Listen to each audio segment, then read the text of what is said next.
مساء الخير يا فندم، ممكن تعرفينا بنفسك؟ أنا جيلي عبد المنعم، أخت المرحومة سعاد حسني. أهلا وسهلا بيكي. كنت عايزة أسألك إيه رأيك في كتاب أولا مقتل سعاد حسني؟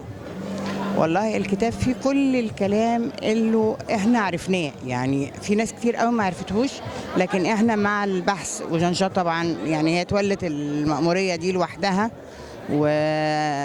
وقعدت تقريبا حوالي 4 5 سنين عشان تقدر تطلع الكتاب. يعني المعلومات دي موجودة بقى 10 سنين، فلكن عشان تجمعهم بقى في كتاب وتثبت فيهم كل المستندات اللي موجودة بكل حاجة فيها، قعدت 4 سنين لغاية ما ابتدى يظهر الكتاب. واحنا كلنا سعداء ان الكتاب ده ظهر، لان هو فيه الحقيقة ازاي المرحومة سعاد الله يرحمها يعني تعرضت لمشكلة كبيرة وأذية من ناس ما بيعرفوش ربنا. طب هل سعاد حسني أثير عنها إن هي كان حالتها النفسية قبل ما يعني في الفترة الأخيرة قبل وفاتها إنها كانت نفسيتها تعبانة؟ أنت رأيك في الكلام ده إيه؟ هل كنت بتكلميها؟ هل حسيتي بكده؟ إيه رأيك؟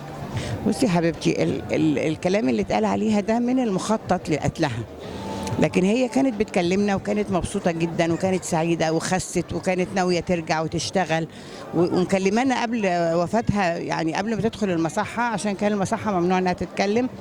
كلمتنا وطمنتنا عليها وقالت انا داخله المصحة وهقعد فيها 4 شهور وبعديها هنزل على مصر وهشتغل تاني وانتوا وحشتوني، والحياة كانت ماشية بالنسبة لها زي الفل. نفسيتها كانت مرتفعة جدا وبالتالي ما عندهاش أي داعي إنها تنتحر خالص. خالص اطلاقا اطلاقا. طب سعاد حسني ما بتتذكريش ليها اي كلمه قالتها لك عن ان في حد بيتتبعها او ان هي حاسه بالخوف من حد معين؟ لا، هي الحاجات دي مش هينفع تقولها لي، لكن ممكن تكون قالتها لوالدتي، لكن تقولها لي انا يعني هي بالنسبه لها انا لما تقول لي حاجه زي كده انا ممكن انفعها بايه؟ يعني هي وبعدين الاحداث دي تمت في يعني بعد سنه 60، فمده كنت انا صغيره ما ادركش الكلام ده وهي خرجت من الموضوع، لكن هم بقى متتبعينها. هي كانت مدركه دوت، يعني اكيد هي كانت مدركاه، لكن احنا مش هتقول لنا حاجه زي كده عشان ما نقلقش عليها يعني وهي في الغرفه. طب تفسري بايه اعلان التلفزيون المصري وفاه الفنانه سعاد حسني قبل وفاتها الحقيقيه باسبوع؟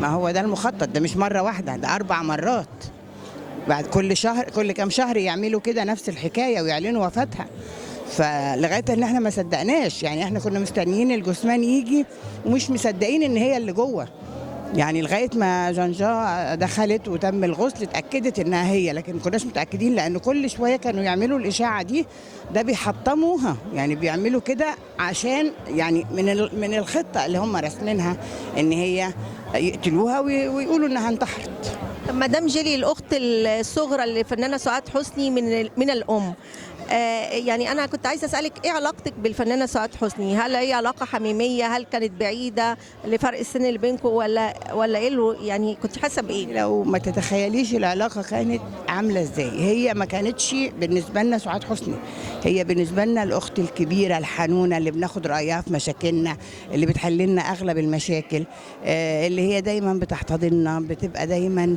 بتسال ماما علينا، طب دي اخبارها ايه ودي اخبارها ايه ودي اخبارها ايه، يعني بتسال علينا باستمرار، تحسي انها ام. يعني هي اخر مره كانت عندي قبل ما تسافر باسبوع، نازله من على السلم، فبقول لها مع الف سلامه ونشوفك على خير وبتاع، فقالت لي انت بنتي، يعني انت بنتي، بيني وبينك 20 سنه، فانا بعتبرك بنتي لان انت